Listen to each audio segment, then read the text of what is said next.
இதில் மையப்படுறாராம், நம்முடைய வார்த்தையிலும் மையப்படுகிறார். ஹல்லேலூயா. ஆகையில வார்த்தைக்கு நேரம் நம்ம கடந்து சொல்லுவோம், எல்லாம் உற்சாகத்தோடு காணப்படுவோம். ஸ்தோத்திரம். கர்த்தர் இந்த நாளிலே கொடுத்த தேவ செய்தி ஆதியாகமம் ஸ்தோத்திரம் 13ஆம் அதிகாரம் 15-16 வாசிங்க. நீ பார்க்கிற இந்த பூமி முழுவதும்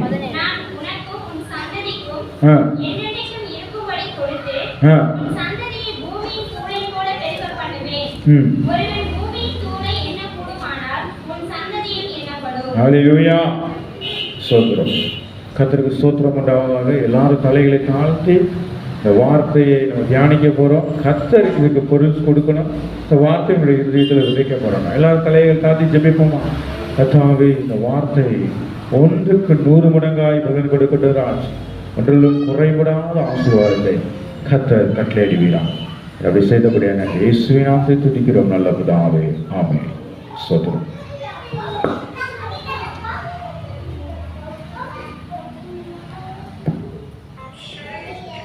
ஸ்தோத்திரம். ஹல்லேலூயா.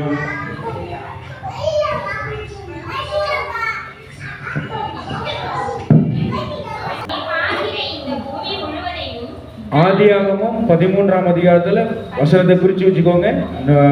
எனக்கு அருமையான என்னுடைய பிள்ளைகளை நான் சொல்ற ஒரே காரியம் உங்களுக்கு தயவா சொல்றேன். ஊழியக்காரனா வருகிற நாட்கள்ல ஒரு நோட்டு ஒன்று போட்டுக்கோங்க, பேனாவை எடுத்துக்கோங்க, அந்த வார்த்தையை குறிச்சு வச்சுக்கோங்க. ஹல்லேலூயா. ஆமா, வேதம் சொல்லுது சுதந்திரிக்கிறோம். வேதம் நமக்கு கிடைச்சிருக்கு அப்படின்னா எழுத பழகாதவர்கிட்ட ஆண்டவர் பேசியிருந்தாருன்னா அந்த வேதம் நமக்கு கிடைச்சிருக்காது. ஹல்லேலூயா. எழுதி வைக்கிறது அவ்வளவுதான் நல்லது. எழுதி வச்சோம் அப்படின்னா அது நம்முடைய இருதயத்திலையும் எழுதும்படியாக இருக்கும். ஹல்லேலூயா. ஆகையால சபைக்காக ஒரு நோட்டு போடுங்க. அந்த நோட்டு எப்படிப்பட்ட நோட்டு தெரியுமா? அந்த நோட்டு உங்களுக்கு ஜீவ புஸ்தகம் மாதிரி. ஹல்லேலூயா. வார்த்தை நீங்க எழுதி வைக்க உங்களுடைய வாழ்க்கையில பிசாசு என்னென்ன காரியங்களை வைத்திருக்கிறானோ அது எல்லாமே நிர்மூலமாக்கிறோம். ஹல்லேலூயா. மீண்டும் வாசிங்க இந்த வசனத்தை. ஆதியாகமம் 13ஆம் அதிகாரம் 15-16 வாசிங்க. நீ பார்க்கிற இந்த பூமி முழுவதும்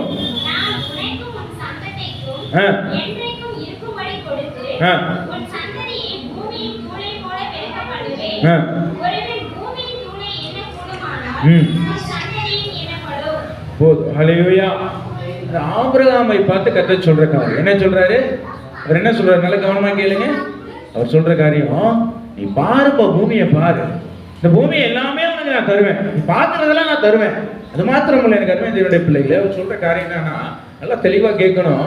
சோத்ரம் என்ன சொல்றாரு? பிளஸிங் என்ன சொல்றாரு? பூமியின் தூளை போல பெருக பண்ணுவேன். ஹல்லேலூயா. அதே காரியம் எனக்கு அருமை தேவனுடைய பிள்ளைகளே, பூமியில இருக்கிற தூள் இருக்கு பாத்தீங்களா, அது போல பெருக பண்ணுவார் ஆண்டவர் நம்மளுடைய சந்ததிகளை. நம்முடைய ஆசீர்வாதத்தை அப்படி செய்வார். ஆபிரகாமுக்கு கொடுக்கப்பட்ட முதல் வாக்குத்தத்தம் அதுதான். பூமியில இருக்கிற எல்லா தூளை போல ஒரு சந்ததியை பெருக பண்ணுவேங்கிற. அப்ப என்ன காரியம் தெரியுமா?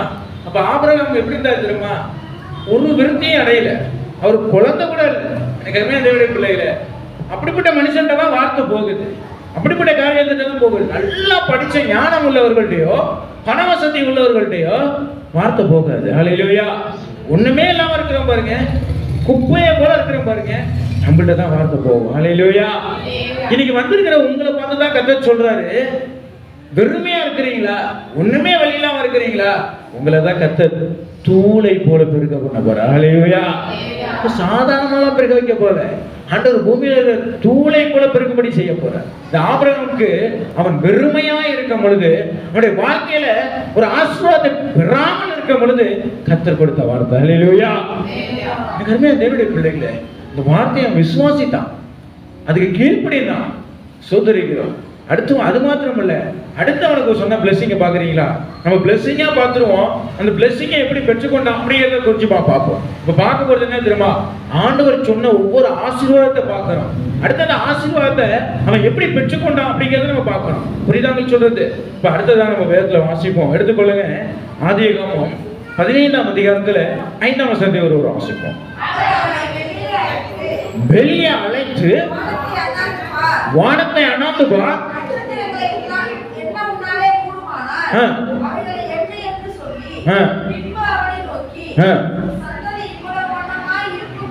போதும். ஹல்லேலூயா. அடுத்து ஆண்டவர் என்ன சொல்றாரு தெரியுமா? நல்லா இங்க பாருங்க. வசனத்தை சொல்லும் போது படிக்கும் போது பைபிள் பார்க்கணும், வார்த்தையை சொல்லும் பொழுது ஊழியக்காரனை பார்க்கணும். ஹல்லேலூயா. ஆண்டவர் சொல்றாரு, முதல்ல சொல்லிட்டாரு, பூமியில தூளெல்லாம் உன்னால என்ன முடியுமாப்பா? உன்னிட்ட ஒண்ணுமே இல்லைன்னு நினைக்கிறியா? ஒண்ணுமே இல்லை தானே, இதெல்லாம் என்ன முடியுதா? இது மாதிரி எண்ணக்கூடாத ஆசீர்வாதத்தை கொடுத்தாங்க. ஹல்லேலூயா.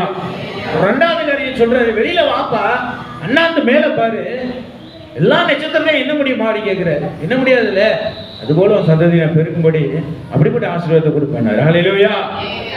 நீங்க நம்ம ஒரு பிரச்சனையில அப்படியே முடங்கி கடந்துடுறோம், அப்படித்தானே இருக்கிறோம். ஒரு பிரச்சனை நம்மளை போட்டு அழுத்தி தானே இருக்கு, அதெல்லாம் விட்டு வெளியில வாங்க. ஹல்லேலூயா. ஆமாம், அப்படிதான் சொன்னாரு, வெளியில வாப்பான்னாரு. இன்னைக்கு நம்மளுடைய பிரச்சனைகளை பார்த்துக்கிட்டு, வியாதியை பார்த்துட்டு, போராட்டத்தை பார்த்துட்டு இருந்தோம்னா அதை விட்டு வெளியில வர முடியாது. எனக்கு அருமையா தேவனுடைய பிள்ளைகளே, வேதம் சொல்கிற பிரகாரமாய் வார்த்தை வரும் பொழுது வெளியில வரணும். ஹல்லேலூயா. பாவத்தை விட்டு வெளியில வரணும், சாபத்தை விட்டு வெளியில வரணும், பாரம்பரியத்தை விட்டு வெளியில வரணும், பிரச்சனையை விட்டு வெளியில வரணும்.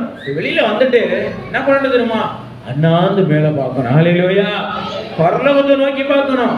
அப்படி நோக்கி நீங்க பார்க்க ஆரம்பிச்சிட்டீங்கன்னா ஆசீர்வாதம் உங்களுக்கு கொண்டு ஆரம்பிச்சிடும். ஹல்லேலூயா. ஃபர்ஸ்ட் பார்க்க சொன்னாரு பூமியை பாருன்னாரு, ரெண்டாவது பார்க்க சொன்னது வானத்தை பார்க்க சொன்னார். முதல் ஆசீர்வாதம் என்ன தெரியுமா? பூமிங்கிறது அது மாம்ச பிரகாரமான ஆசீர்வாதம். வானத்தை பார்க்க சொன்னது அது ஆவிக்குரிய ஆசீர்வாதம். ஹல்லேலூயா. நிகழ்மையா தேவனுடைய பிள்ளைகளை இப்படிப்பட்ட ஆசீர்வாதங்கள் நம்ம சுதந்திரத்துக் கொள்ளணும். அது மாத்திரமல்ல, எடுத்துக்கொள்ளுங்க, ஆதியாகமம் 22ஆம் அதிகாரத்துல 17ஆம் வசனத்தை வாசிப்போம். நான் உன்னை ஆசீர்வதிக்கவே ஆசீர்வதித்து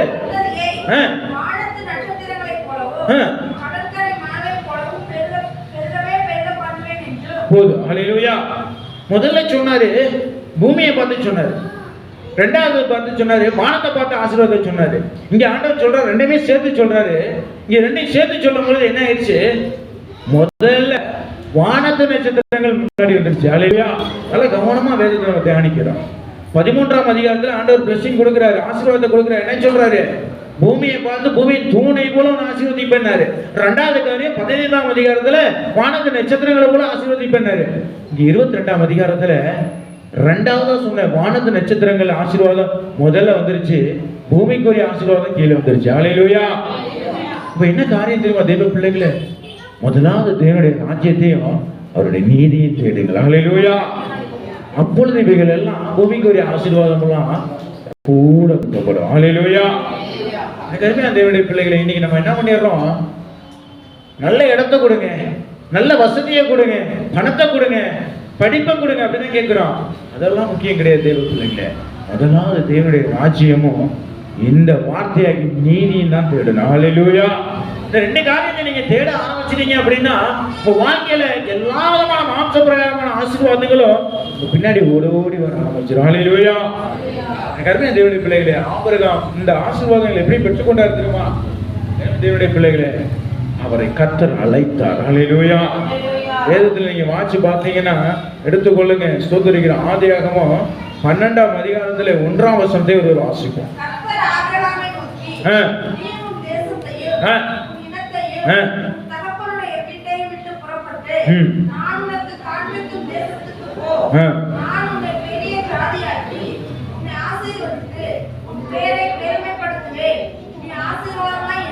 போதும். ஹல்லேலூயா. ஆபிரகாமுக்கு சாதாரணமா ஆசீர்வாதம் வரல, நல்ல கவனமா கேட்கணும். இங்க வேதம் சொல்லுது, கர்த்தர் ஆபிரகாமை நோக்கி. இன்னைக்கு உங்களையும் கர்த்தர் அப்படிதான் நோக்குறார். என்ன சொல்றாரு? நீ உன் தேசத்தையும் என்னதான் இனத்தையும் தகப்பன் வீட்டையும் விட்டு வெளியில வரணுமா? தேசங்கிறது என்ன? உலகம். இன்னைக்கு உலகத்தில் உள்ளவங்க எல்லாருமே என்ன பண்றாங்க? இந்த நாள்ல தான் ஃபங்க்ஷன் வைக்கிறான், இந்த நாள்ல தான் எல்லா காரியங்களும் வைக்கிறான். பிசாசு இந்த நாளை தான் பிடிச்சி வச்சிருக்கான். ஹல்லேலூயா. எனக்கு எதுவுமே தேவனுடைய பிள்ளைகளை, நம்ம உலகத்தார் அல்ல. நம்ம யாரு? வேறு பிரிக்கப்பட்ட பிள்ளைகள். இங்க ஆபிரகாமை பார்த்து சொல்றாரு, உன் தேசத்தை விட்டு வெளியில வாயா, உன் சுயத்தை விட்டு வெளியில வா, உன் பாரம்பரியத்தை விட்டு வெளியில வா. அடுத்த காரியத்தை ஆண்டவர் சொல்றாரு, ஏன் சொல்றாரு? உன் இனத்தை விட்டு வெளியில வா. ஜாதி பெருமெல்லாம் பேசுவாங்க பார்த்தீங்களா? அதெல்லாம் விட்டு வெளியில வரணும். எனக்கு அருமையான தேவனுடைய பிள்ளைகளே, நம்ம மண் என்று நினைவு கூறணுமா? வேதம் சொல்லுது. ஹல்லேலூயா. மனுஷனுடைய வாழ்க்கை புல்லுக்கு சமமா இருக்கான். எனக்கு அருமையான தேவனுடைய பிள்ளைகளே, முதலாவது பாரம்பரியத்தை விட்டு வெளியில வரணும். இப்படி ஜென்ம சுவாபத்தை விட்டு வெளியில வரணும். அதுக்கப்புறமா என்ன காரியம் போட்டிருக்கு? உன் தகப்பன் வீட்டை விட்டு வெளியில வரணும். வேதத்தில் 2 தகப்பன் இருக்கிறாங்க. ஒரு தகப்பன் யாருக்குமா? பரலோகத்தின் தேவன். ஹல்லேலூயா. இன்னொரு தகப்பன் ஒருத்தன் இருக்கிறான். அவன் பொய்யனும் பொய்க்கும் பிதாவுமா இருக்கிறான். பிசாசு தான் 2வது தகப்பன். அந்த தகப்பன் வீட்டை விட்டு வெளியில வரணும். எனக்கு அருமையான தேவனுடைய பிள்ளைகளே, அவன் பிசாசு பாவத்தை தான் கொண்டு வருவான், சாபத்தை கொண்டு வருவான், பொய்யை தான் விதைப்பான், பொய்யான காரியத்தை தான் காட்டுவான். புரியுதா உங்களுக்கு சொல்றது? முதல்ல ஆபிரகாம் சொல்றாரு, எப்பா உன் தேசத்தை விட்டு வெளியிலப்பா, உன் இனத்தை விட்டு வெளியில வாப்பா. 3வது உங்க அப்பா வீட்டை விட்டு வெளியில வா. இன்னைக்கு ஆண்டவர் அதே தான் சொல்றாரு. என்ன சொல்றாரு தெரியுமா? தேசத்தை விட்டு வெளியில வாங்க, இந்த உலக ஆசையை விட்டு வெளியில வாங்க, இனத்தை விட்டு வெளியில வாங்க. எனக்குறது என்ன? ஒரு ஜென்ம சுவாபத்தை விட்டு வெளியில வா. 3வது காரியம் என்னது? பொய்யை விதைக்கிறான் பாரு, பாவத்தை விதைக்கிறான் பாரு, பிசாசுடைய அந்த குண லட்சணங்களை விட்டு வெளியில வா. ஹல்லேலூயா. அப்பதான் நான் ஆசீர்வதிப்பேன். ஆசீர்வாதம் வேணும், ஆசீர்வாதம் வேணும், என் பேரை பெருமைப்படுத்தணும் அப்படின்னா இந்த 3 காரியத்தை நீங்க விட்டுட்டு வெளியில வரணும். அப்படி வெளியில வந்தாதான் பூமியில உள்ள தூளை போல கர்த்தர் பெருகும்படி செய்வார். ஹல்லேலூயா. அருமையான தேவனுடைய பிள்ளைகளே, அப்படிதான் நம்ம இருக்கணும். அப்படி இருந்தாதான் கர்த்தர் நம்மளை ஆசீர்வதிப்பார். அருமையான தேவனுடைய பிள்ளைகளே, புறப்பட்டு வரணும். புறப்பட்டு வரணும். எப்படி புறப்பட்டு வரணும்? ஆயத்தமாய் புறப்பட்டு வர வேண்டும். தேவனுடைய பிள்ளைகளே, ஆலயத்துக்கு வரும்போது வாஞ்சியோட வரணும், சந்தோஷத்தோட வரணும், மனமகிழ்ச்சியோட வரணும். ஆலயத்தை புறக்கணிக்கவே கூடாது. ஞாயிற்றுக்கிழமை 9 மணி ஆராதனை அப்படின்னா 9க்கு முன்னாடி 10 நிமிஷத்துக்கு முன்னாடி நீங்க வந்து ஸ்தோத்திரம் பண்ணிட்டு இருக்கணும். கர்த்தருக்கு ஆயத்தத்தோட இருக்கணும், காத்து இருக்கணும். அந்த ஞாயிற்றுக்கிழமை தான் அநேக வேலைகளை நம்ம வச்சுக்க கூடாது. தேவனுடைய பிள்ளைகளே, பழைய ஏற்பாடு காலத்துல நம்ம இருந்தோம் அப்படின்னா இந்த லேட்டா வந்ததுக்கெல்லாம் நேரம் கல்லடி பட்டிருப்போம். நம்ம சொந்தரிக்கிறோம். ஆராதனை ஓய்வு நாள பரிசுத்தமான சரிக்கணும். அந்த நாள்ல தான் நம்ம போய் என்ன பண்ணக்கூடாது? தேவைக்கு போக கூடாது, தேவையில்லாத காரியத்தை செய்யக்கூடாது. தேவனுடைய பிள்ளைகளை அன்னைக்கு என்ன பண்றாங்க? மட்டன் வாங்கி சிக்கன் வாங்கி சமைச்சு இந்த ஆகாரத்தை, இந்த சரீரத்துக்கு ஆகாரம் போடுறது பெருசு கிடையாது. வேதம் சொல்லுது, மனுஷன் என்னவா அப்பத்தினால் மாத்திரம் பிழைக்க மாட்டான், கர்த்தருடைய வாயிலிருந்து புறப்படுகிற ஒவ்வொரு வார்த்தையினாலும் பிழைப்பானா. வார்த்தையை கனப்படுத்தணும், ஆலயத்தை கனப்படுத்தணும், ஊழியக்காரரை கனப்படுத்தணும். கனவீனப்படுத்தக்கூடாது. கனவீனப்படுத்தணும்னா நம்ம கனவீனப்படுத்தி போயிடுவோம். ஹல்லேலூயா. புறப்பட்டு வரணும், நேரத்தோடு புறப்பட்டு வரணும், காலத்தோடு புறப்பட்டு வரணும். யாரை பார்க்க வரீங்க? என்ன பார்க்க வரீங்களா? இல்ல ஏதோ சபைக்கு கூப்பிடுறாங்க அப்படி வரீங்களா? அப்படி வரக்கூடாது. அப்படி வர்றவங்க வரவே வேண்டாம். யாரை பார்க்க வரணும்? ஆண்டவரை பார்க்க வரணும். ஹல்லேலூயா. இந்த இடம் என்ன எப்படிப்பட்ட இடம்? பரிசுத்தமுள்ள இடம். பரிசுத்த ஆவியானவர் உலாவுகிற இடம். இங்க நீங்க பேசுறது யார்கிட்ட பேச வரீங்க? கர்த்தர்கிட்ட பேச வரீங்க. ஹல்லேலூயா. அவர் உங்கள்ட்ட பேசுகிற இடம். பயத்தோட வரணும், நடுக்கத்தோட வரணும். அப்படிதான் வரணும். கர்ப்பியான தேவனுடைய பிள்ளைகளே, எப்படி வரணும்? நம்ம முதல் காரியம் 3 காரியத்தை விட்டுட்டு வரணும். புறப்பட்டு நேரத்தோடு கடந்து வரணும். கர்த்தருக்கு பயத்தோடு நம்ம நடுக்கத்தோடு கழிப்பறணும். ஹல்லேலூயா. அப்படி நீங்க கடந்து வரும்பொழுதுதான் உங்களுடைய சந்ததியை பூமியின் தூளை போல பெருகும்படி செய்வார். ஹல்லேலூயா. தேவனுடைய பிள்ளைகளே, அப்படி புறப்பட்டு வரணும். புறப்பட்டு வந்தாதான் கர்த்தர் பெரிய காரியங்களை செய்வார். தேவனுடைய பிள்ளைகளை, வேதத்துல நீங்க வாட்சி பார்த்தீங்கன்னா எபிரேயர் சோதரம் 11ஆம் அதிகாரம் 8ஆம் வசனத்தை வாசிப்போம். வாசிங்க.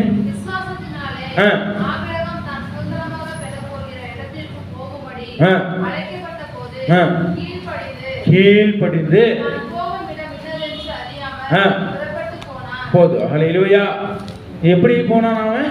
எனக்கு அருமையான தேவனுடைய பிள்ளைகளை, கீழ்ப்படிந்தான். கீழ்ப்படியணும். ஒரு ஊழியக்காரன் சொன்னா கீழ்ப்படியணும். கீழ்ப்படியணும். தேவனுடைய வார்த்தையை கேட்கும் பொழுது அதுக்கு நம்ம கீழ்ப்படியணும். ஹல்லேலூயா. இவன் கீழ்ப்படிஞ்சான். போற இடம் எங்கன்னு தெரியல, ஒரு வழி இல்ல. அவன் சொந்த பந்தங்களை விட்டுட்டான், அவன் இனத்தை விட்டுட்டான், அவன் தகப்பன் வீட்டை விட்டுட்டான். யாருமே அவனுக்கு கதி கிடையாது. ஏசோ மட்டும்தான். ஹல்லேலூயா. இன்னைக்கு அப்படிதான் கடந்து வரணும். பாவத்தை விட்டு வெளியில வரணும், பரிசுத்தத்தை தேடி வரணும், புறப்பட்டு கடந்து வரணும். புறப்பட்டு நீங்க கடந்து வரும் போது கீழ்ப்படிய ஆரம்பிச்சிட்டீங்க அப்படின்னா கர்த்தர் உங்களுடைய வாழ்க்கையில அநேக ஆசீர்வாதங்களை கொடுக்க ஆரம்பிச்சிருவார். ஹல்லேலூயா. கீழ்ப்படிச்சதுனால தான் பூமிக்குரிய ஆசீர்வாதங்கள் கர்த்தர் கொடுத்தார். கால் வைக்கிற மிதிக்கிற எல்லா இடத்தையும் சொந்தமா தருவேன்னாரு. அவன் விசுவாசித்தான், கீழ்ப்படிச்சான். கீழ்ப்படிச்சதுனால கர்த்தர் திரளான ஆடு மாடுகளை கொடுத்தான், திரளான வேலைக்காரர்களை கொடுத்தான். எனக்கு அருமையான தேவனுடைய பிள்ளைகளே, இன்னைக்கு நீங்க கீழ்ப்படியணும். ஒண்ணு இல்லாம இருக்கலாம், யாருக்கும் பிரோஜனம் இல்லாத பாத்திரமா இருக்கலாம், உங்களை பார்க்கல அற்பமா நினைக்கலாம். ஆனா நீங்க புறப்பட்டு நேரத்தோட சபைக்கு வாங்கல, உங்க கையில 5 கூட வழி இல்லை, பஸ்ஸுக்கு மட்டும் தான் பிரதர் நான் காசு எடுத்துட்டு வந்தேன், காணிக்க கூட இந்த காசு இல்லை அப்படின்னு நினைச்சு நீங்க வந்திருக்கலாம். ஆனா ஒரு நாள் இல்ல ஒரு நாள் கர்த்தர் ஹல்லேலூயா ஒரு ஆலயத்தை கட்டவே உங்க கரங்கள் நீட்டும்படி கர்த்தர் உயர்த்துவார். ஹல்லேலூயா. அருமையான தேவனுடைய பிள்ளைகளே, எப்படி வரணும்? நேரத்தோட புறப்பட்டு வரணும். எதை குறிச்சு கலங்காதீங்க. உங்களை யார் வேணா எப்படி வேணா பார்த்திருக்கலாம், அற்பமா நினைச்சிருக்கலாம், பிரயோஜனம் இல்லாத பாத்திரமா இருந்திருக்கலாம். ஆனா கர்த்தர் சொல்றாரு, நீங்க புறப்பட்டு வரும் பொழுது, எல்லா காரியங்களையும் விட்டு கடந்து சபைக்கு வரும் பொழுது கர்த்தர் உங்களை ஐஸ்வர்யவானா மாத்துவார். ஹல்லேலூயா. சும்மா விட்டுற மாட்டாருங்க. எனக்கு தேவனுடைய பிள்ளைகளை ரொம்ப கவனமா இருக்கும். விட வேண்டியதை விடணும். புறப்பட்டு வர வேண்டிய நேரத்துல புறப்பட்டு வரணும். நீங்க புறப்பட்டு வர காரியங்கள்ல புறப்பட்டு வரணும். ஞாயிற்றுக்கிழமை பெரும்பாலும் எனக்கு தேவனுடைய பிள்ளைகளே எந்த ஒரு தேவைக்கும் போறதை அவாய்ட் பண்ணுங்க. அப்படி ஒண்ணு நீங்க போய் ஒண்ணு உங்களை முன்னாடி போய் உட்கார வைக்க போறாது இல்லை. ஹல்லேலூயா. நான் தவறா சொல்றேன் வச்சுக்காதீங்க, மன்னிச்சுக்கோங்க. தாழ்மையா சொல்றேன், ஊழியக்காரனா சொல்றேன். முதலாவது தேவனுடைய ராஜ்யத்தை தான் தேடணும். அங்கதான் புறப்பட்டு ஒரே ஒரு காரியத்தை நான் சொல்ல ஆசைப்படுறேன். வேதத்துல வாசி பார்த்தீங்கன்னா மத்தேயு 8ஆம் அதிகாரத்துல 21, 22 வாசிங்களேன். வேகமா வாசிங்க.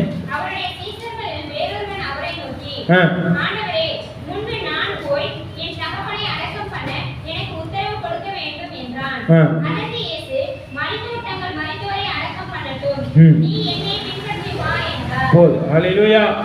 எல்லாரும் பைபிள் எடுத்துக்கிட்டீங்களா? எல்லாரும் பைபிள் எடுத்துக்கிட்டீங்களா? அந்த காரியத்தை எடுத்துக்கிட்டீங்களா? எடுத்துக்கிட்டு எல்லாரும் வாசிங்க, எல்லாரும் சேர்ந்து வாசிங்க, சபையார் எல்லாரும் சேர்ந்து வாசிங்க.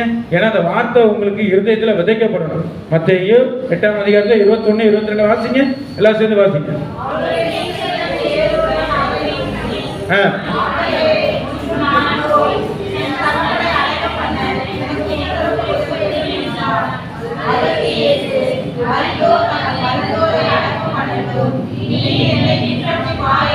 ஹல்லேலூயா. யாரு சொல்றாரு? அவருடைய சீசரை தான் சொல்றாரு. ஒரு சீசர் சொல்றாரு, அப்பா என் தகப்பன் மரிச்சு போயிட்டாரு, அடக்கம் பண்ணணும் அப்படிங்கும் போது ஏசு என்ன சொல்றாரு பாத்தீங்களா? என்ன சொல்றாரு? தங்கள் மரித்தோரை அடக்கம் பண்ணட்டும், நீ என்னை பின்பற்றுவா. எவ்வளவு ஒரு அருமையா சொல்றாரு பாத்தீங்களா? எனக்கு அருமையா தேவனுடைய பிள்ளைகளை, ஆண்டவர் பின்பற்றி வரணும் அப்படின்னா எந்த காரியத்தை அந்த நாளை வச்சுக்க கூடாது. அவரை பின்பற்றி வரணும் அப்படின்னா எந்த காரியத்தையும் போகவும் கூடாது. உலகத்துக்கு நேரம் போக கூடாது. சபைக்கு போற நாள்ல சபைக்கு தான் வரணும். இந்த நாள்ல மரித்த காரியத்துக்கு நம்ம போக கூடாது. இந்த நாள்ல இந்த ஞாயிறு ஆராதனைக்கு விரோதமா எந்த ஒரு காரியம் வந்தாலும் அது மரித்த காரியம் தான். ஹல்லேலூயா. தவற எடுத்துக்காதீங்க. ஏன் இவ்வளவு கடுமையா நான் சொல்றேன் அப்படின்னா உங்களுடைய இருதயத்துல அது விதைக்கப்படணுங்கிறதுக்காக தான். இல்லைன்னா தேவன்ட்டு நான் கணக்கு ஒப்பிக்கணும். ஹல்லேலூயா. பரிசுத்த நாளை அனுசரிக்கணும், பரிசுத்தமா அனுசரிக்கணும். நீங்க பழைய ஏற்பாடுல பாத்தீங்கன்னா எஸ்ஐயா தீர்க்கதரிசன புஸ்தகத்துல 52ஆம் அதிகாரத்துல வாசிங்க, 13, 14 வசனத்தை வாசிங்க. எஸ்ஐயா இங்க சொல்லிட்டாரு ஆண்டவர், மரித்தோரை அடக்கம் பண்ணட்டா. இல்ல மன்னிக்கும், 59 நினைக்கிறேன். 50 ரைட் அதுதான். இது 58ல 13, 14 வாசிங்க. இல்லம்மா இல்ல இருக்கமா, ஏசாயா 58ல வாசிங்க.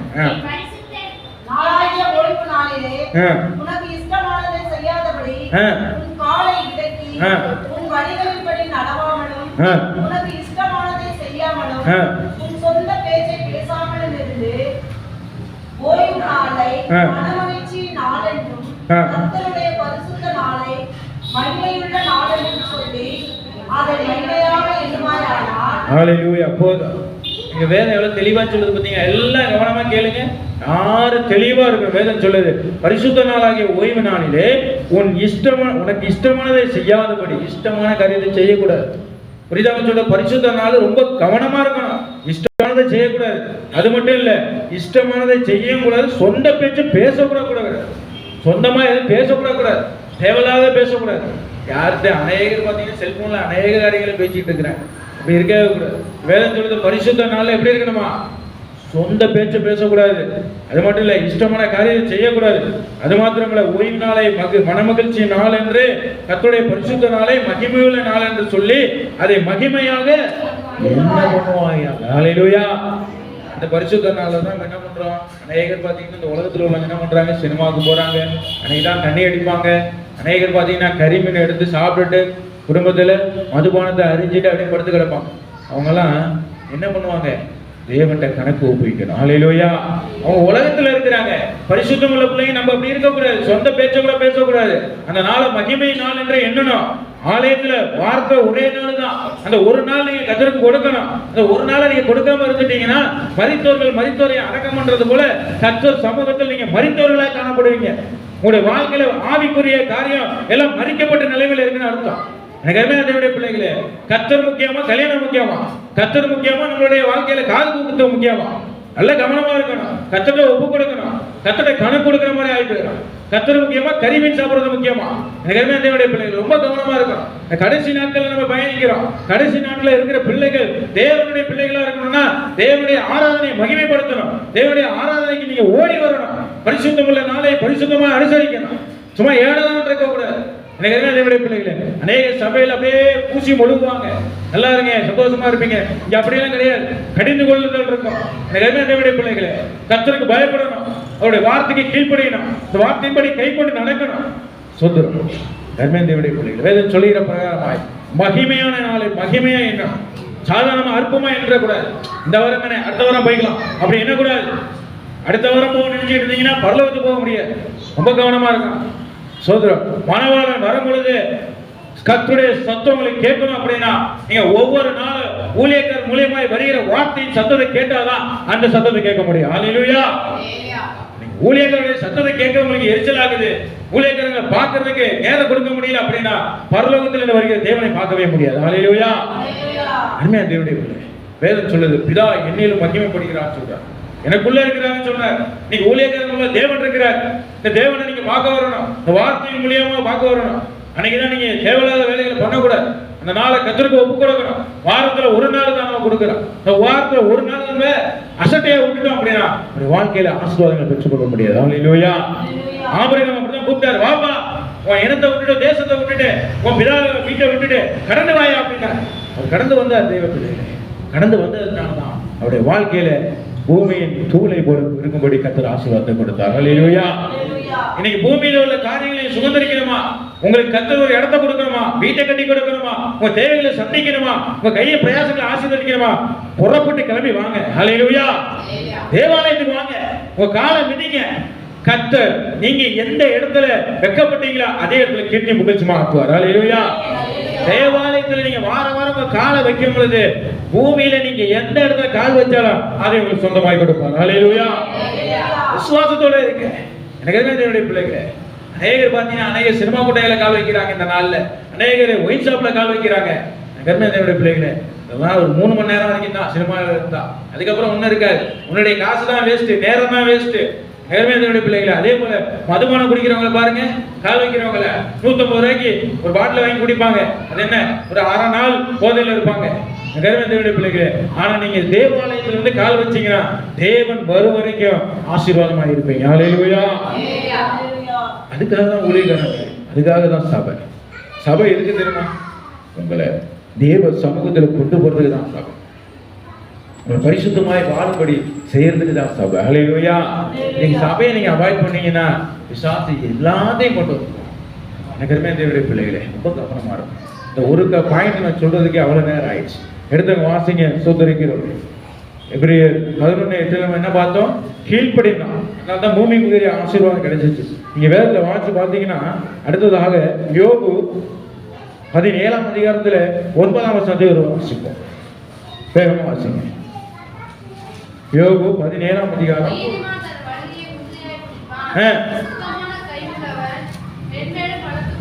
ஹல்லேலூயா. எவ்வளவு அருமையா வேதம் சொல்லுது பாத்தீங்களா?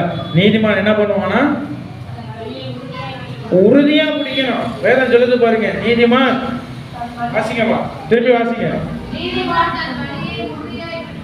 உறுதியா பிடிக்கணும். நம்ம கர்த்தர் கொடுத்த வழியை உறுதியா பிடிக்கணும். ஆபிரகாம் சொல்லிட்டாரு ஆண்டவர், எப்பா எழுந்து போப்பா, இந்த ஊரை விட்டு இந்த இடத்தை விட்டு உங்க அப்பா வீட்டை விட்டு போப்பான்னு சொன்னாரு. அந்த வார்த்தையை உறுதியா பிடிச்சிக்கிட்டாரு. தேவ பிள்ளைகளே, ஒரு வார்த்தையை உறுதியா பிடிச்சிக்கிட்டாரு.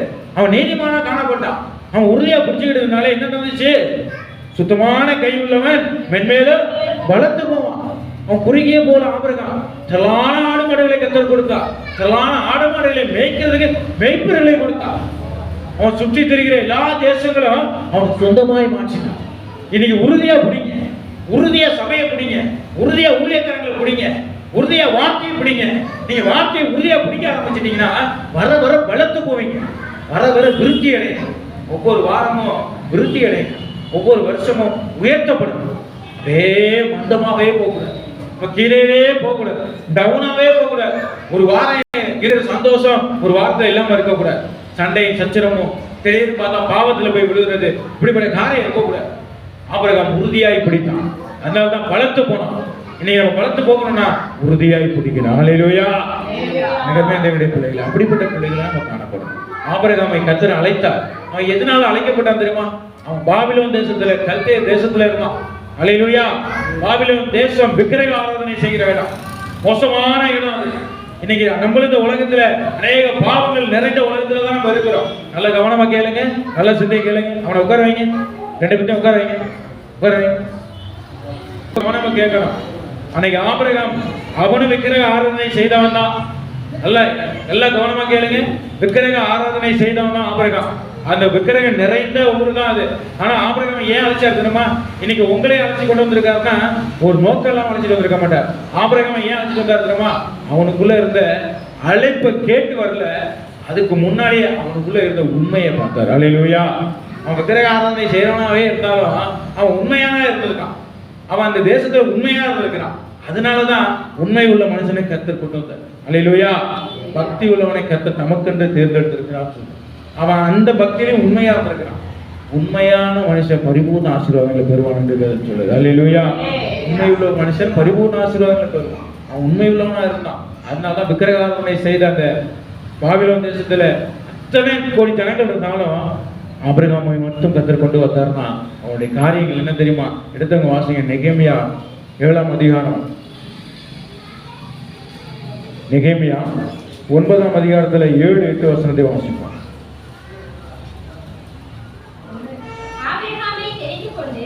அவனை ஊர் என்னும் கல்தேயரின் பட்டணத்திலிருந்து புறப்பட பண்ணி அவனுக்கு ஆபிரகாம் என்னும் பெயரிட்ட தேவனாகிய கர்த்தர் நீர். அவன் இருதயத்தை உமக்கு முன்பாக உண்மையுள்ளதாக கண்டு கானானியர், ஏத்தியர், எமோரியர், பெரிசியர், எபூசியர், சிர்காசியருடைய தேசத்தை அவன் சந்ததிக்கு கொடுக்கும்படி அவனோடு உடன்படிக்கை பண்ணி உம்முடைய வார்த்தையை நிறைவேற்றினீர். நீர் நீதியுள்ளவர். ஹல்லேலூயா. வேதம் தெளிவா சொல்லுது பாத்தீங்களா? ஆபிரகாமை தெரிந்து கொண்டாராம், கல்தேயர் பட்டணத்திலிருந்து புறப்பட பண்ணினாராம். அதே போல ஆபிரகாம் வேறுபட்டாராம். அதே போல அடுத்த வசனத்தை பார்த்தீங்கன்னா அவன் இருதயத்தை உமக்கு முன்பாக உண்மையுள்ளதாக கண்டு. ஹல்லேலூயா. உங்க இருதயம் உண்மையுள்ளதா இருக்கணும். அவன் இருதயம் உண்மையுள்ளதா இருந்துச்சு. அவன் பாரம்பரியத்துல தான் இருந்தான். அவன் விக்கிரக ஆராதனை செய்கிறவனா தான் இருந்தான். பாவம் நிறைஞ்ச பட்டணத்துல இருந்தான். ஆனா அவன் இருதயம் எப்படிப்பட்டதா இருந்துச்சு? உண்மையுள்ளதா இருந்துச்சு. அதை கண்டு தாங்க அவனுக்கு அழைப்பு வந்துச்சு. ஹல்லேலூயா. இன்னைக்கு நீங்க அழைக்கப்பட்டிருக்கீங்க. எதனால? உங்க இருதயம் உண்மையுள்ளதா இருக்கிறதுனால தான். இன்னைக்கு அநேகர் பாத்தீங்கன்னா குடும்பத்துல உண்மை இல்லாம இருக்கிறாங்க, பிள்ளைகளுக்கு பெற்றோர் உண்மை இல்லாம இருக்கிறாங்க, பெற்றோர் பிள்ளைகளுக்கு உண்மை இல்லாம இருக்கிறாங்க, கணவனுக்கு மனைவி உண்மை இல்லாம இருக்கிறாங்க, மனைவி கணவனுக்கு உண்மை இல்லாம இருக்கிறாங்க, சொந்த பந்தங்களுக்குள்ளார விரோதங்கள் பாத்தீங்கன்னா வாயில ஒண்ணு சொல்லுவாங்க, இருதயத்துல ஒண்ணு வச்சிருக்கிறாங்க. இன்னைக்கு வஞ்சகம் நிறைந்த உலகமா இருக்கு, அன்பு தனிந்து போன காலமா இருக்கு. இது கடைசி காலம், இயேசுடைய வருகை ரொம்ப சமயமா இருக்கு. இந்த கடைசி நாட்கள்ல ரொம்ப ஜாக்கிரதையா இருக்கணும். உங்களுடைய இருதயம் உண்மையுள்ள இருதயமா இருக்கணும். ஹல்லேலூயா. உங்க இருதயம் உண்மையுள்ள இருதயமா இருந்தாதான் பரிபூர்ண ஆசீர்வாதங்களை பெற்றுக்கொள்ள முடியும். ஹல்லேலூயா. ஆபிரகாம் உண்மையான இருதயத்தை கத்தப்பான். அந்த உண்மையான இருதயம் இருந்ததுனாலதான் அவரோடு உடன்படிக்கை பண்ணி உங்களுடைய வார்த்தையை நிறைவேற்றினேன், நீர் நீதி உள்ளவர். ஹல்லேலூயா. இன்னைக்கு கர்த்தர் சொல்லியிருக்கிறார், உன்னை வாழாக்காமல் தலையாக்குவேன், உன்னை கீழாக்காமல் மேலாக்குவேன். நீயோ கடன் கொடுப்பாய், அநேகருக்கு கடன் கொடுப்பாய், நீ கடன் வாங்க மாட்டேன்னு கர்த்தர் சொன்னார். இந்த வாக்குத்தத்தெல்லாம் உங்களுக்கு பலிக்கணும் அப்படின்னா உங்க இருதயம் உண்மையுள்ளதா இருக்கணும். ஹல்லேலூயா. கவலைப்படாதீங்க. உங்களுடைய இருதயத்துல நீங்க உண்மையா ஆயிட்டீங்க அப்படின்னா கர்த்தர் உங்களை தான் ஆசீர்வதிப்பார். நீங்க ரொம்ப ஏழ்மையான சூழ்நிலை இருக்கலாம், பெருமையான சூழ்நிலை இருக்கலாம், ஒன்றுக்கு பிரயோஜனம் இல்லாம இருக்கலாம், எந்த ஒரு காரியத்தை எடுத்தாலும் அது தோல்விதான் அப்படின்னு இருக்கலாம். ஆனா ஒரே ஒரு காரியம் தேவை பிள்ளைகளே, கர்த்தருக்கு நீங்க உண்மையா நேரத்தை கொடுங்க. ஆலயத்துக்கு நேரத்தை கொடுத்து கரெக்டா நீங்க ஆலயத்துக்கு வாங்க. உங்க வாழ்க்கையில கர்த்தர் வார்த்தையை நிறைவேற்றுவார். ஹல்லேலூயா. அவர் உடன்படிக்கை செய்த எல்லா வார்த்தையும் உங்களுடைய வாழ்க்கையில நிறைவேறும். தேவனுடைய பிள்ளைகளே, வேதம் சொல்லுது கர்த்தர் ஆசீர்வாதத்தையும் சாபத்தையும் நேரா வச்சுட்டு எதை நீங்க எடுத்துக்கிறீங்களோ அது கர்த்தர் உங்க வாழ்க்கையில பலிக்கும்படி செய்வார். ஹல்லேலூயா. ஆசீர்வாதம் வேணும்னா ஆராதனைக்கு கரெக்டா வந்துடணும். சாபத்துல நம்ம இருக்கிறோம் அப்படின்னா நம்ம சபைக்கு வரவே மாட்டோம். ஹல்லேலூயா. ரொம்ப கவனமா இருக்கணும். ஆசீர்வாதம் வேணும்னா ஆராதனைக்கு வந்துதான் ஆகணும். அது இம்மைக்குரிய ஆசீர்வாதமா இருந்தாலும் சரி, மறுமைக்குரிய ஆசீர்வாதம் வேண்டும்னாலும் நீங்க ஆராதனை மிஸ் பண்ணாம வரணும். ஆனா சாபம் வாழ்க்கையில தொடருது அப்படின்னா நீங்க சபையை தொடரல அர்த்தம். ஹல்லேலூயா. சபையை உறுதியா பிடிச்சுக்கிட்டீங்கன்னா சாபல தெரிச்சு ஓட ஆரம்பிச்சு. நீதிமான் தன் வழியை உறுதியாய் பிடித்துக் கொள்ளும். அதனாலதான் பலத்து போறான். அப்படிதான். ஹல்லேலூயா. ஆராதனையை மிஸ் பண்ணாதீங்க. கர்த்தர் உங்கள்ட்ட கணக்கு இருக்கும்படி செய்யாதீங்க. ஹல்லேலூயா. உண்மையுள்ளவர்களா இருக்கும், இருதயத்துல உண்மையுள்ள பிள்ளைகளா இருக்கும். அப்படி இருந்தாதான் பூமிக்குரிய ஆசீர்வாதங்களை கர்த்தர் கொடுப்பார். அதுக்கு என்ன காரியம் தெரியுமா? கீழ்ப்படியணும். கீழ்ப்படிதல் ரொம்ப முக்கியம். நீங்க கீழ்ப்படிய ஆரம்பிச்சிட்டீங்க அப்படின்னா உங்க வாழ்க்கையில எதாவது இழந்தீங்களோ எல்லாத்தையும் கர்த்தர் கொடுக்க ஆரம்பிச்சிருவார். ஹல்லேலூயா. அவன் எல்லாத்தையும் இழந்துதான் வந்தான். சொந்த பந்தங்களை இழந்து வந்தான், அவன் ஊரை இழந்து வந்தான், அவனுடைய இருந்த எல்லா ஆஸ்திகளையும் இழந்துதான் வந்தான். ஆனா கர்த்தர் அவனை வெறுமையா விடலையே. இந்த வார்த்தைக்கு அவன் கீழ்ப்படிஞ்சான். அதனால கர்த்தர் அவனை கோடா கோடியாய் பெருகும்படி செய்தார். ஹல்லேலூயா. இன்னைக்கு நீங்க இந்த வார்த்தையை கீழ்ப்படிய ஆரம்பிச்சிட்டீங்க அப்படின்னா உங்க வாழ்க்கையில நீங்க எதை இழந்தீங்களோ அதை கர்த்தர் உங்களுக்கு மீண்டுமாக ரெட்டிப்பாய் கொடுப்பார். ஹல்லேலூயா. அவர் எதை சின்னதெல்லாம் கொடுக்க மாட்டாரு, ரெட்டிப்பாய் கொடுப்பார். முதலாவது தேவனுடைய ராஜ்யத்தின் நீதியை தேட ஆரம்பிச்சிட்டீங்க, புறப்பட்டு வர ஆரம்பிச்சிட்டீங்க அப்படின்னா கர்த்தர் உங்களை ரெட்டிப்பாய் ஆசீர்வதிப்பார். ஹல்லேலூயா. கூட கொடுக்க ஆரம்பிச்சிருவார். சும்மாலாம் கிடையாது. தேவனுடைய பிள்ளைகளே, அப்படிப்பட்டவர்களா கீழ்ப்படிதல் முக்கியம். அவர்கள் கீழ்ப்படித்தான், அதனால ஆசீர்வதிக்கப்பட்டான். அடுத்த ஆசீர்வாதத்தை என்ன பார்த்தோம்? ஆதியாகமம் 15ஆம் அதிகாரம் 5ஆம் வசனத்தை வாசிப்போம். அடுத்த ஆசீர்வாதம் வாசிங்க. 15:5.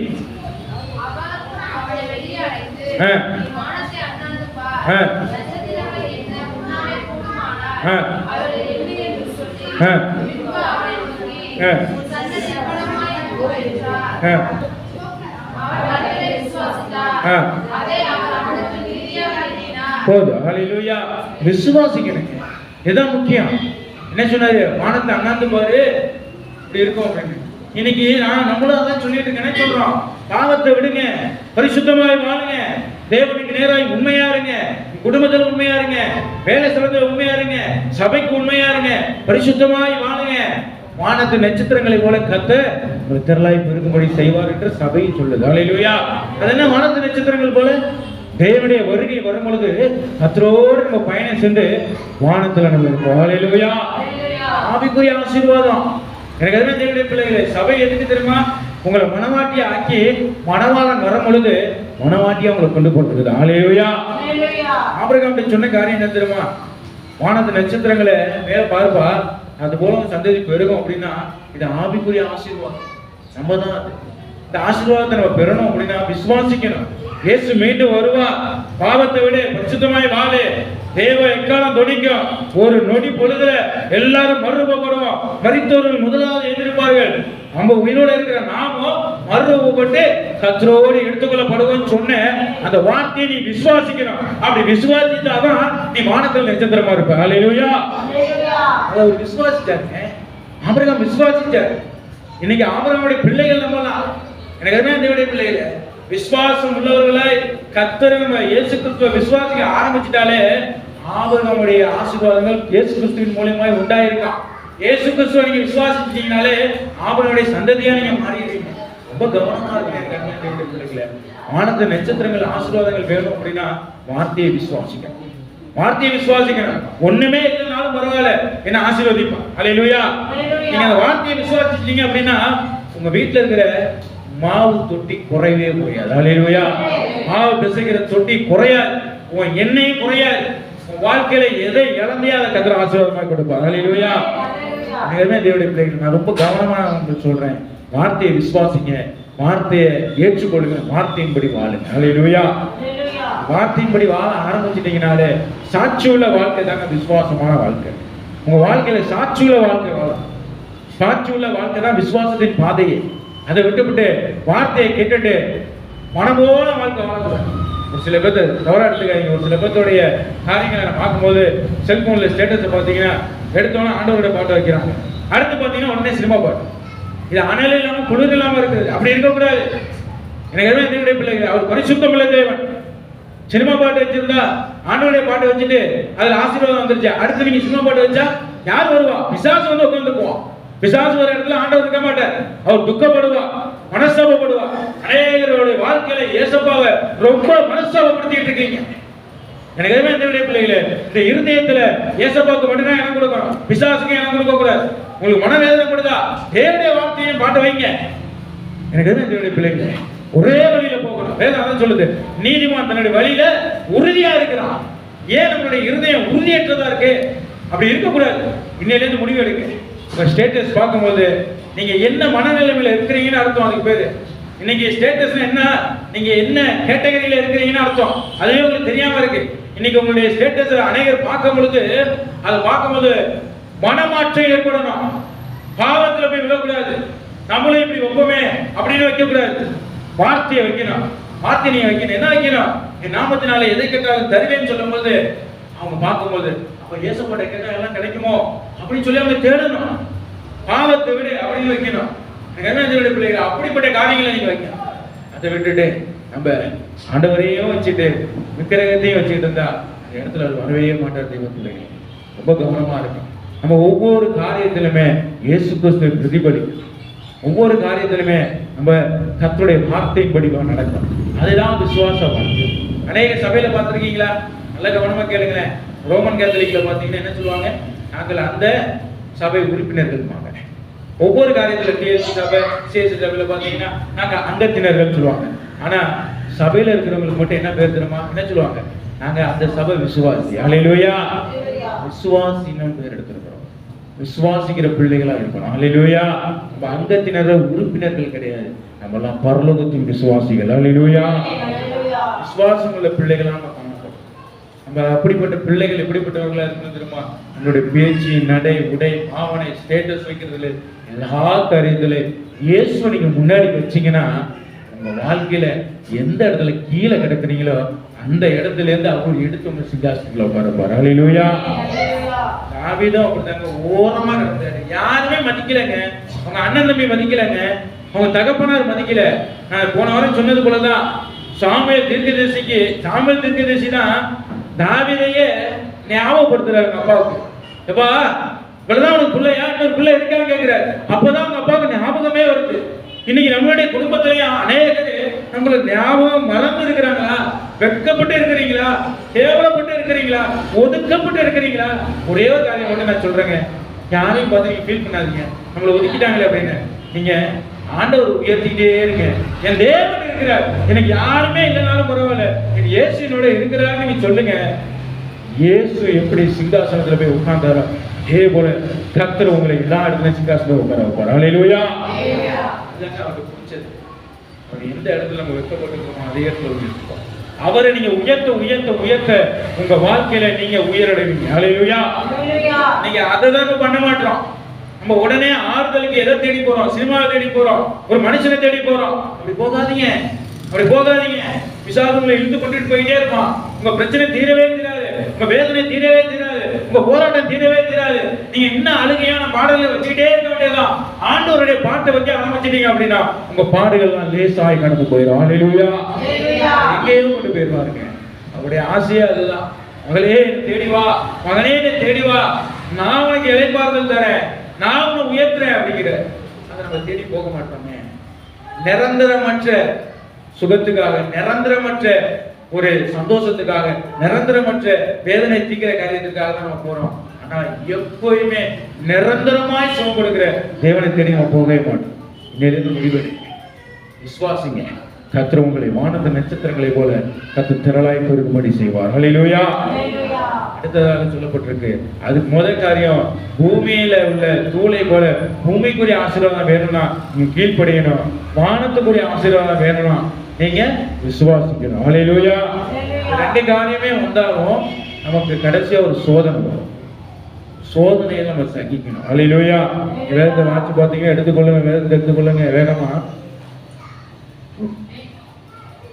ஆதியாகமம் 22:17 வாசிப்போம். நான் உன்னை ஆசீர்வதிக்கவே ஆசீர்வதித்தேன்.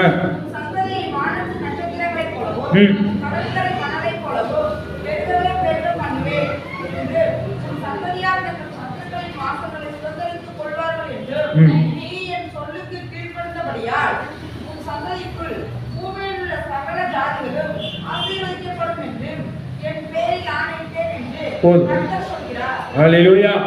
எவ்வளவு அருமையா. அடுத்த பாருங்க, ஆண்டவர் சொல்றார், நான் உன்னை ஆசீர்வதிக்கவே ஆசீர்வதித்து உன் சந்ததியை வானத்து நட்சத்திரங்களைப் போலவும் கடற்கரை மணலை போலவும் பெருக பண்ணுவேன் என்று உன் சந்ததியா தங்கள் சத்துருக்கள் வாசல்களை சுதந்திரித்துக் கொள்வார்கள் என்றார். அல்லேலூயா. ஒரு 3 ஆசீர்வாதத்தை கற்றுக் கொடுக்கிறார். இது எப்படி சொல்றாரு தெரியுமா? எனக்கு என்னுடைய பிள்ளைகளே, எல்லா ஆசீர்வாதங்களும் பெற்றுட்டாரு. பெற்றதுக்கு அப்புறமா கொடுத்த ஆசீர்வாதத்தை ஆண்டவர் திருப்பி கேட்கிறார். இந்த அதிகாரத்தில் நீங்க முதல் வசனத்தை வாசிச்சு பாருங்களேன். வாசிங்க. இந்த காரியங்கள் நடந்த பின்பு தேவன் ஆபிரகாமை சோதித்தார். எப்படியெனில் அவர் அவனை நோக்கி ஆபிரகாமே என்றார். அவர் இதோ அடியேன் என்றார். அப்பொழுது அவர் உன் புத்திரனும் உன் ஏகசுதனும் உன் நேசகுமாரனுமாகிய ஈசாக்கை நீ இப்பொழுது அழைத்துக் கொண்டு மோரியாவுக்கு போய் அங்கே நான் உனக்கு ஒரு குறிப்பி மலைகள் அவனை தகனபலியாக பலியிடு என்றார். போதும். ஹல்லேலூயா. எதிர்மறை பிள்ளைகளே, நல்லா கவனமா கேளுங்க. அவன்கிட்ட பிள்ளை இல்லாம இருந்தப்ப கர்த்தர் என்ன சொன்னாரு? பூமியின் ஆசீர்வாதங்களை போல தருவேன்னாரு, வானத்துக்குரிய ஆசீர்வாதங்களும் தருவேன்னு சொன்னாரு. அதுக்கப்புறம் தான் ஈசாக்கே கொடுக்குறாரு. இந்த 2 காரியத்தை அவர் விசுவாசிக்கிறார். இப்ப பார்த்ததுல 15ஆம் அதிகாரத்திலையும் பார்த்தோம், 13ஆம் அதிகாரத்துல பார்த்தோம், 15ஆம் அதிகாரத்திலையும் பார்த்தோம். இதுக்கப்புறம் தான் ஈசாக்கே வராரு. ஈசாக்கு வந்ததுக்கு அப்புறமா என்ன செய்யறாரு ஆண்டவர்? அப்பா, உன் பையனை கொண்டு வந்து பலி செலுத்து பார்க்கிறேன். இன்னைக்கு நமக்கு என்னென்ன காரியங்கள் ரொம்ப பெரியமா வச்சிருக்கிறோமோ, ஆண்டவருக்கு மேல உயர்த்தி வச்சிருக்கிறோமோ, அந்த காரியத்தெல்லாம் தேவ சமூகத்துல விட்டோம்னு வச்சுங்களேன், பலி செலுத்தும்படியாக ஒப்பு கொடுத்தோம் வச்சுங்களேன், கர்த்தருடைய வாழ்க்கையில உன்னை ஆசீர்வதிக்கவே பெருக்கவே போயிருக்க. அல்லேலூயா. இங்க சோதனை அப்படிதான் வருது. இன்னைக்கு ஆண்டவருடைய வார்த்தை கீழ்ப்படிந்து விசுவாசி ஆகி நம்ம சபைக்குள்ளார அப்படியே நிலைச்சு வரும் பொழுது அநேக சோதனைகள் வரும், பிரச்சனைகள் வரும்.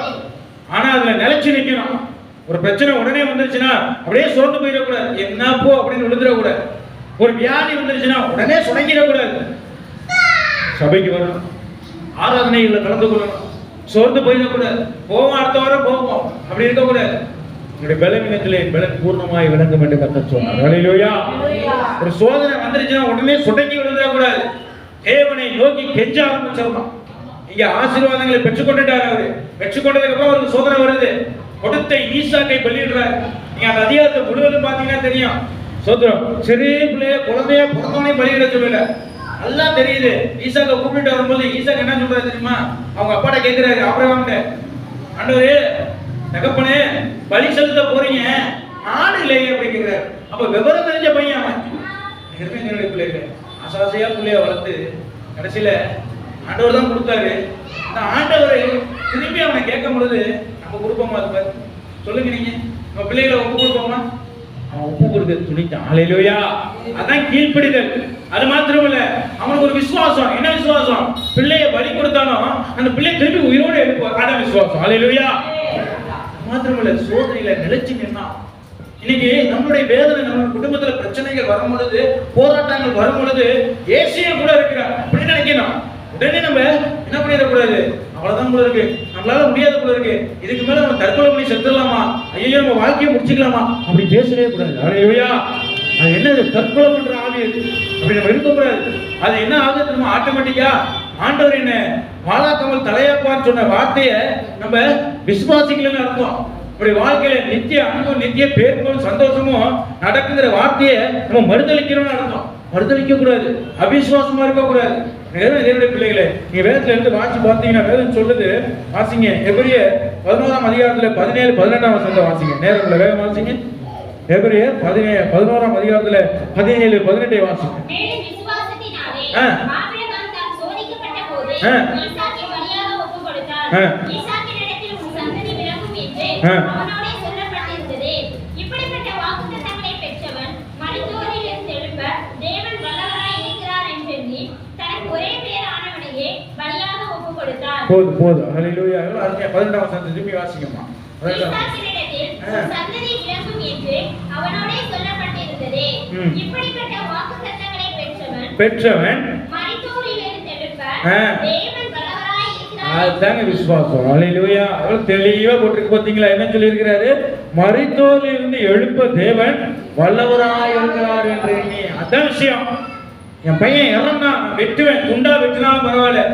என்ன சொல்றாரு நினைக்கிறாரு? இவரு உயிரோட திரும்பி எழுப்புவாரியா? இன்னைக்கு ஒரு பிரச்சனை வந்துருச்சு, வியாதி வந்துருச்சு, போராட்டம் வந்துருச்சுன்னா உடனே சோர்ந்து போயிடக்கூடாது. இந்த போராட்டத்துக்கு பின்னாடியே போயிடக்கூடாது. அப்படியே போராட்டத்துக்கு பின்னாடியே போனோம்னா அதை நம்ம பிடிச்சி எழுந்துட்டே போயிடும். ஹல்லேலூயா. அப்படி இருக்கக்கூடாது.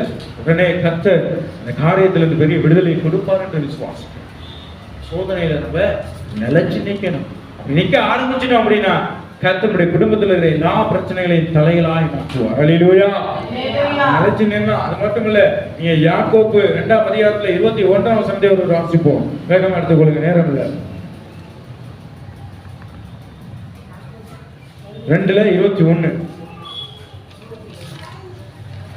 நம்முடைய பிதாவாகிய ஆபிரகாம் குமாரன் ஈசாக்கை பலிபீடத்தின்மேல் செலுத்தினபோது கிரியைகளினாலே அல்லவோ நீதிமானாக்கப்பட்டான்.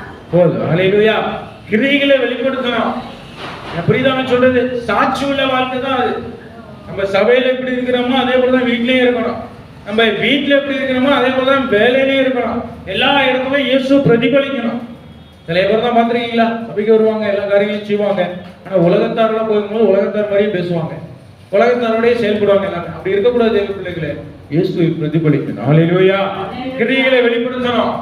உங்கள்ட்ட ஆண்டோடைய வார்த்தை இருந்துச்சுன்னா பக்கத்துல பேசுறவங்க கூட தவறான எண்ணங்களை பேச மாட்டாங்க.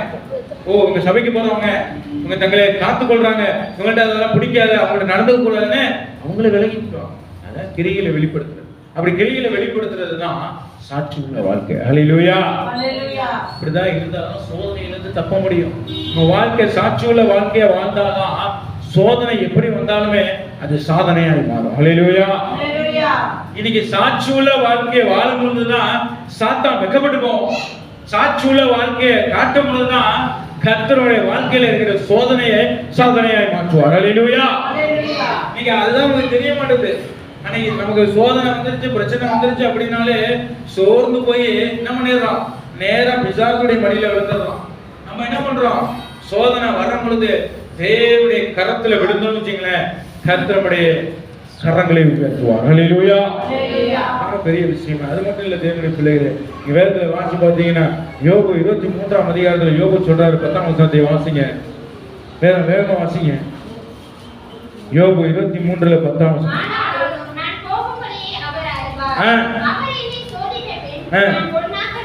ஹல்லேலூயா. போற வழி அவர் அறிவாருங்க.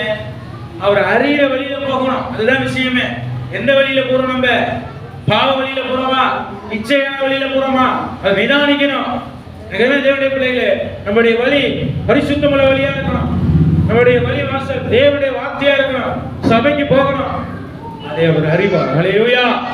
நீங்க போற வழியில கரெக்டா சபைக்கு தெளிவா நீங்க போயிட்டே இருந்தீங்கன்னா உங்க சோதனை காலத்துக்கு அப்புறம் நீங்க சுத்த பொண்ணா விளங்குவீங்க. ஹல்லேலூயா.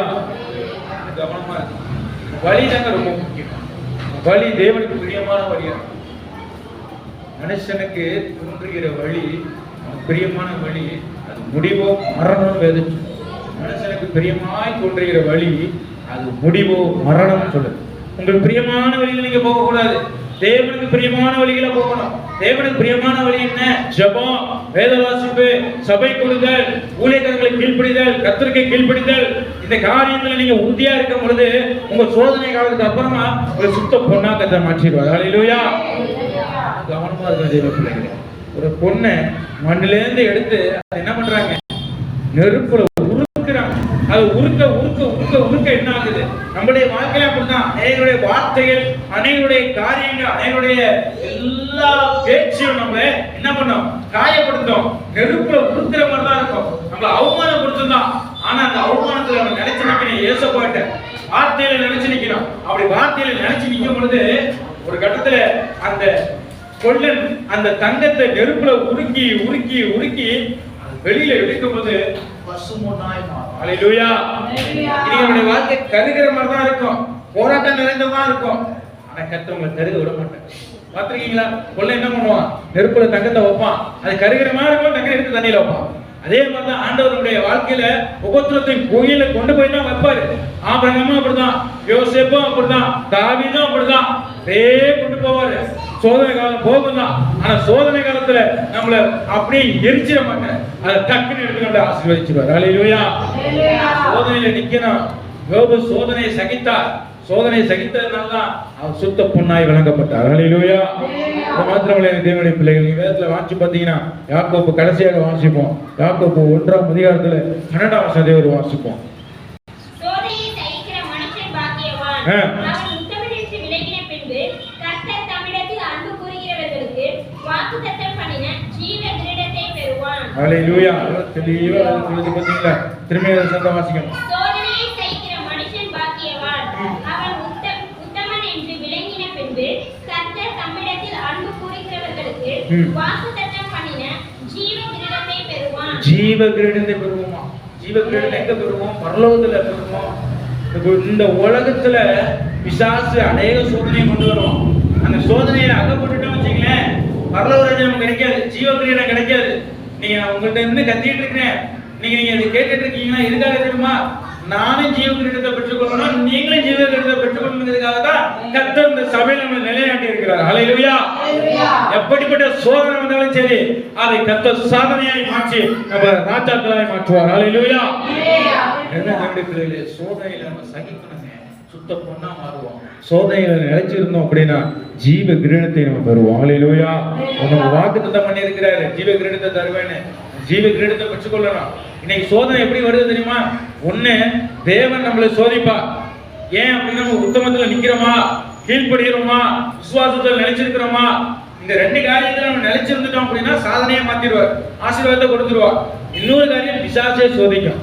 இன்னொரு காரியம் நம்மளே சோதனையை போய் அகப்படுவோம். அந்த சோதனையில நம்ம அகப்படக்கூடாது. அது எப்படிப்பட்ட சோதனை தெரியுமா? எடுத்தவங்க வாசிங்க, அதே சோதனைக்கிறோம் அதிகாரத்தில் நீங்க வாசி பார்த்தீங்கன்னா சொல்லப்பட்டிருக்கு. அடுத்தடுத்த வசந்த வாசிக்கமா 13, 14, 15 சொல்லாதிருப்பானாக. பொல்லாங்கினா யாரு? பிசாசுன்னு அர்த்தம். அவர் எப்படிப்பட்ட சோதனை கொடுப்பாராம்? எப்படி?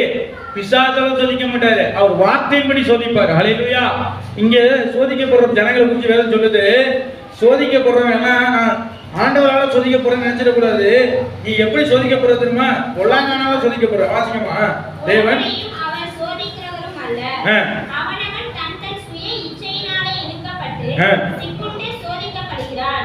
தெளிவா போட்டுச்சு பாத்தீங்களா? அவன் என்னவா? சுய இச்சையினால இழுக்கப்பட்டு. சுய இச்சை வரக்கூடாது, சுய இச்சை வரவே கூடாது. அதனால என்ன ஆகுதான்? சிக்குண்டு சோதிக்கப்படுகிறான். அடுத்த வாசிமா. இச்சையானது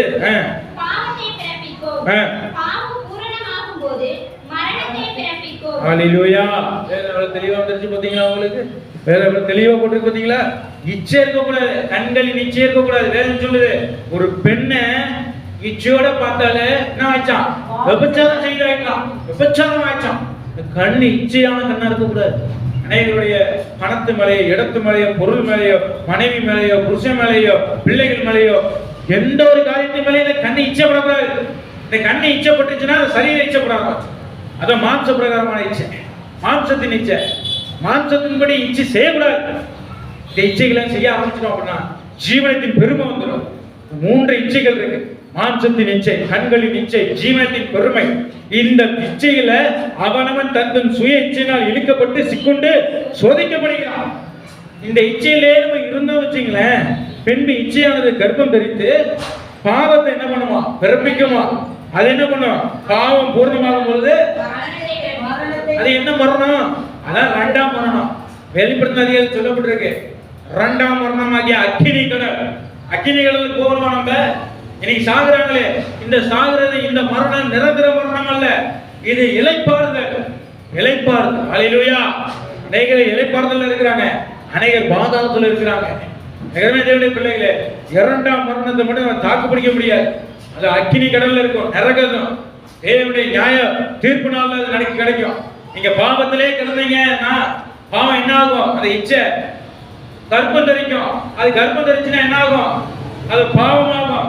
பாவம் பூர்ணமாகும் போது அக்கினி கடலுங்கிற இரண்டாம் மரணம் கிடைக்கும். ஹல்லேலூயா.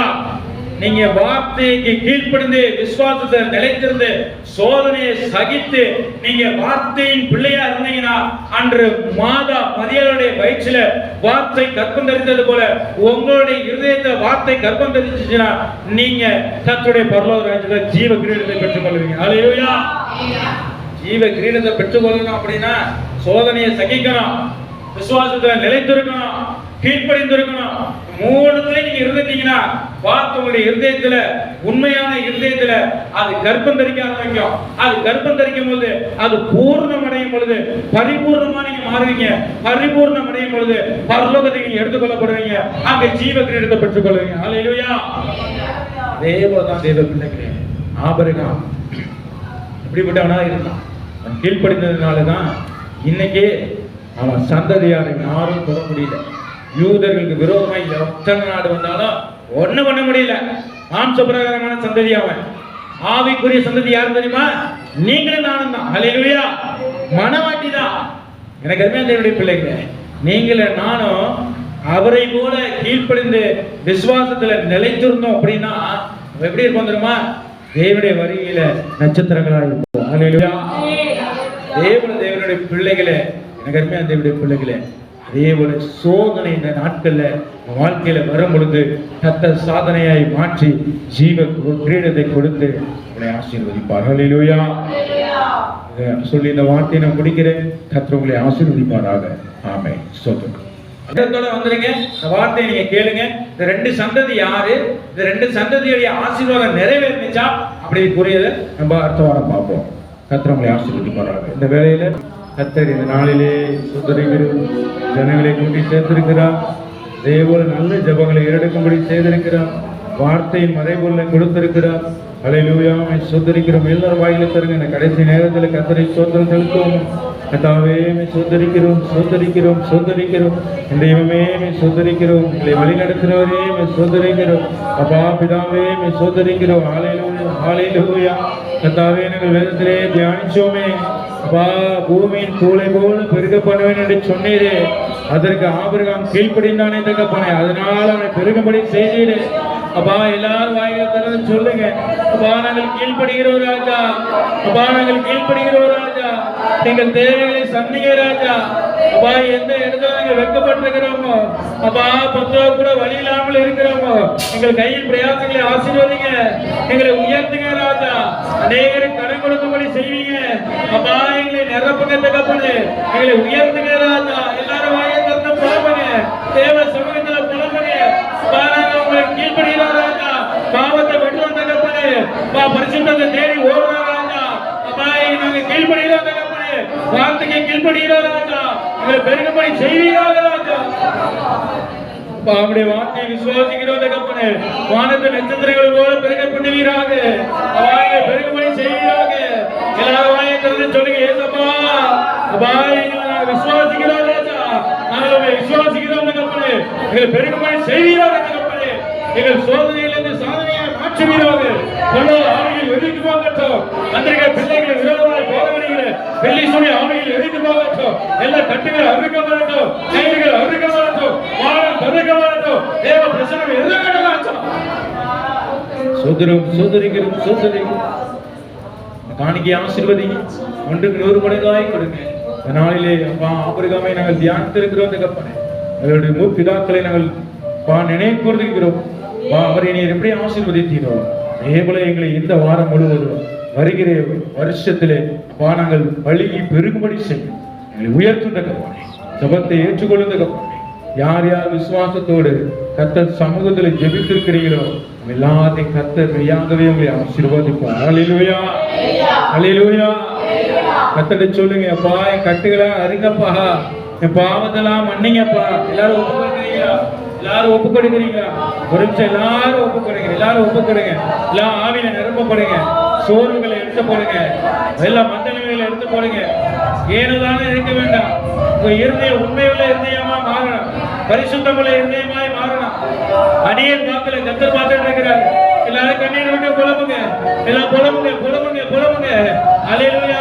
வார்த்தையானவரே, வார்த்தையானவரே, வார்த்தையாய் மாற்றுங்க, என்னை பரிசுத்தப்படுத்துங்க, உங்க பிரியமான பிள்ளைகளை மாற்றுங்க. எங்களை அக்கினி கடல் வேண்டாம், இரண்டாம் மரணம் வேண்டாம். ஜீவ கிரீடத்தை கொடுங்க, ஜீவ கிரீடத்தை கொடுங்க. எல்லா கரங்களை பற்றி ஆவில நிரப்பப்பட்டு என்னை பரிசுத்தப்படுத்துங்க, என் ஆயத்தை பரிசுத்தப்படுத்துங்க. அக்கினி ஜோதியை மாற்றுகிறார்கள். சுதந்திரம் நாமே சுதந்திரிக்கும். வருகிற வாரத்தை ஆசீர்வதிங்க, தொடர்ந்துங்களை நடத்துங்க. புதிய கன மகிமையெல்லாம் தேவன் ஒருவருக்கே செலுத்துகிறோம். ஒரு நாமாகிய இயேசு கிறிஸ்துவின் நாமத்தில் கேட்கிறேன் நல்ல பிதாவே. ஆமென். எல்லாம் இருதயத்துல கை வச்சுக்கோமா. என் ஆத்துமாவே கர்த்தரை ஸ்தோத்திரி. முழுவதுமே